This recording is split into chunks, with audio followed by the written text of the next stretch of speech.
Okay, let's go get those collards. Okay, excuse the mess. We had some torrential rains. I was working on capturing some of the rainwater. Okay, so here's the collards here. These are some newer plants. These have been around a while. This one's been pretty well harvested out, although you still get some baby ones off of there.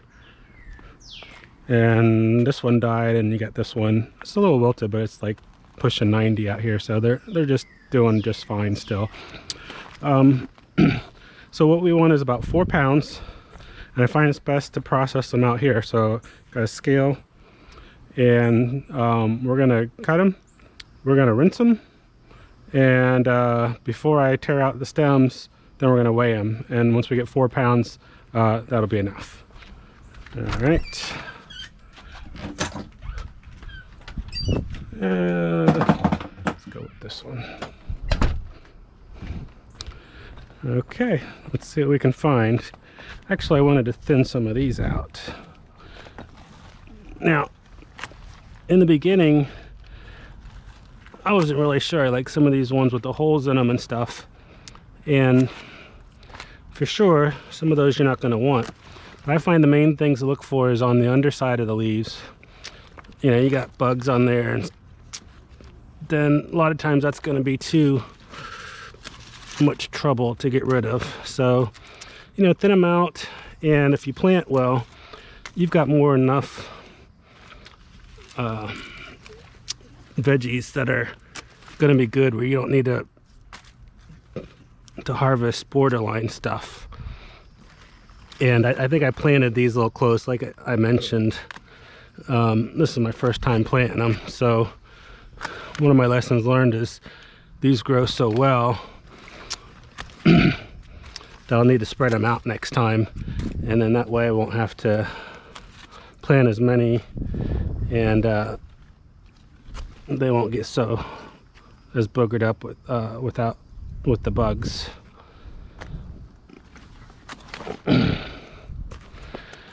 Okay. All right, and I'm just gonna keep doing this for a while, and then we'll check back in once we have the right amount. Okay, so here's what I got. Hopefully this will be enough. What I have found is it is best to clean them outside and actually take off the big parts of the stem out here, because I'm just gonna cut them inside and bring the compost back out here anyway. So let's see what we got pound wise. All right.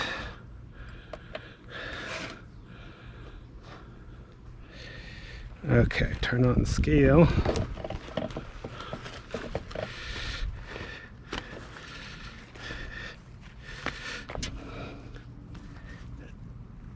Okay, it's over 5 pounds, and it's probably not weighing properly because half of them were hanging off, so this should be more than enough.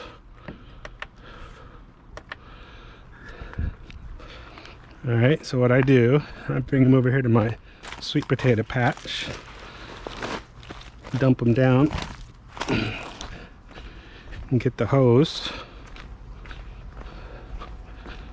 Usually not all the way out here, but I left it over here for some reason.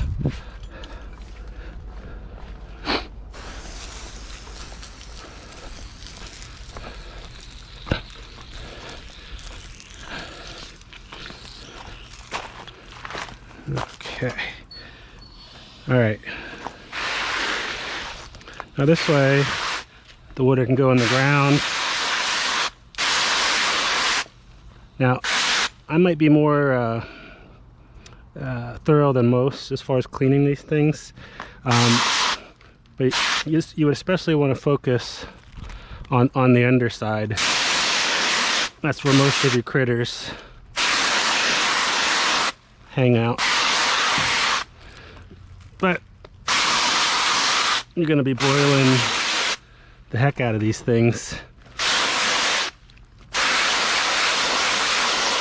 So I'm sure if you miss one,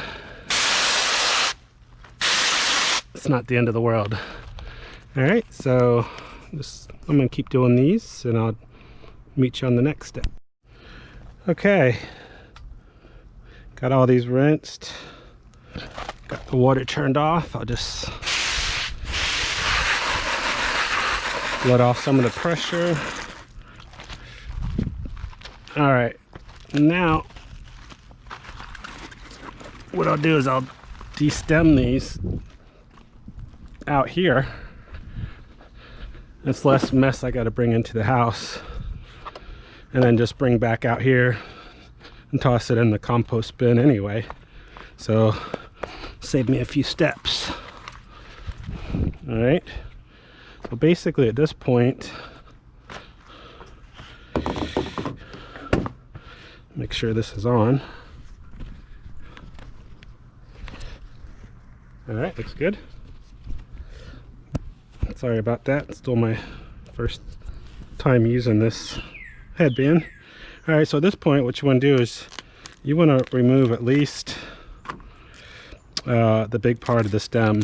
And as you do this, you know, give them a double check. If there's anything on there that's giving you the willies, you know, you can pull that off. Now's the time to do it, especially if you're by your compost bin or your garbage can.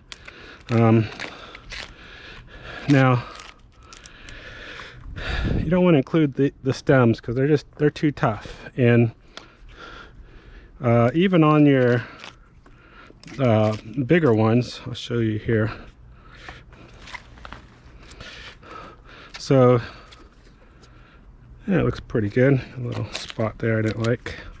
All right, so even on these bigger ones, you get rid of that center stem. But then some of these other ones are still kind of big. You know, I don't know if people really go and take those out of there. You can, but that looks like a lot of work to me. And I like a little bit of texture in it. So even if you cook it down for a few hours, you still might get a little bit of a chew to some of it, but not much. I mean, it's very, very enjoyable. Very, to me, it almost makes a meal. I'll serve it over some rice or pasta. And especially if it's got a couple chunks of meat in it, and it just makes a wonderful meal. And these are so nutritious. I mean, there's so much fiber in these things. Vitamin K, vitamin A, magnesium, manganese, vitamin C. I mean, this is just one of the most nutrient and vitamin rich vegetables that you could eat. There's in a couple of these, there's like 10% of your protein. I'll put up a graphic of that at the end. But this is amazing plan as far as nutrition goes. So, all right, so that's this stage. I got a little bit of work to do, and I'll see you at the next step.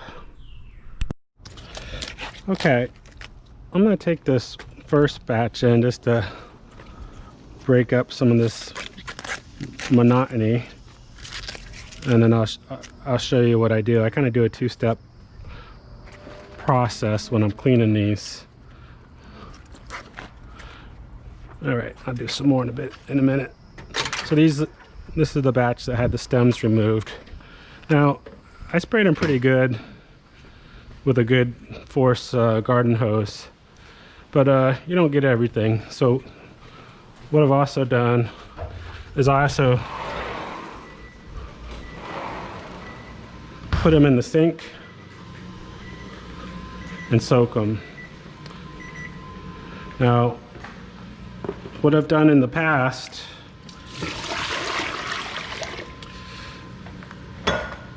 is to also spray them inside, and then I've just decided that's just overkill because I've sprayed them outside and then I've soaked them, which I'll show you here in a second, and then I spray them again, and then you boil the heck out of them for hours. So I decided to save myself some time. So this is a lot of work, but as I mentioned before, these things are so nutritious and they're so delicious when you do them right that you know, you can't question how much work you put into them, but man, are they good for you, and man, do they really taste good. All right, so first step is to really wash out your sink really good. All right, because you're basically going to use that as a clean starting point reservoir to soak your greens, because you're gonna have so many of them. Even if you do a half batch, you'd probably fill up half of the sink. And what I do too, which I might not do today because we've had so much water, is I would also save all this water. Like I'd bring in my cans, my watering cans, and when I was done, I'd just scoop out all the water, take it out there and put it in my watering cans or my rain barrels, or just go out there and water where it's needed. But I don't know if I'll be doing that today because there's been so much rain the past couple of days. So basically, once you have a clean sink, you really just start filling it up. All right. So you can see this is maybe about a third of what I have, maybe a half, and this is clean, right? So if you're bringing your stuff in,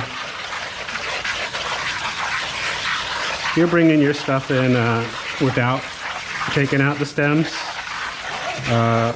right now this would be approximately probably already halfway filled. All right, so I'm gonna head back out and do some more, let this fill up, and I'll see you in a bit. Okay. Got the last, second and the last batch of the collards.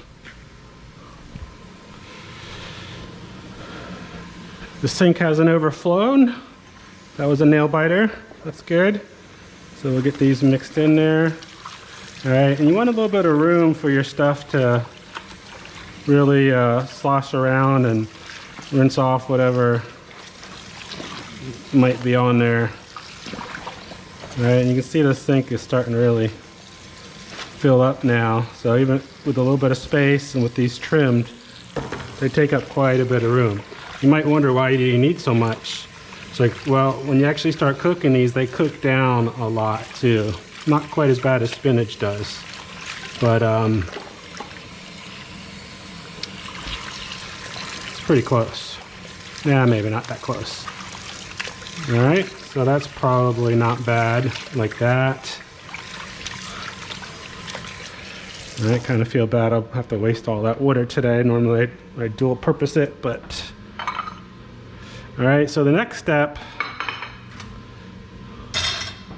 is let those soak just for a little bit. Then we'll kind of just shake them off and start trimming them up. But our next step is going to be to come back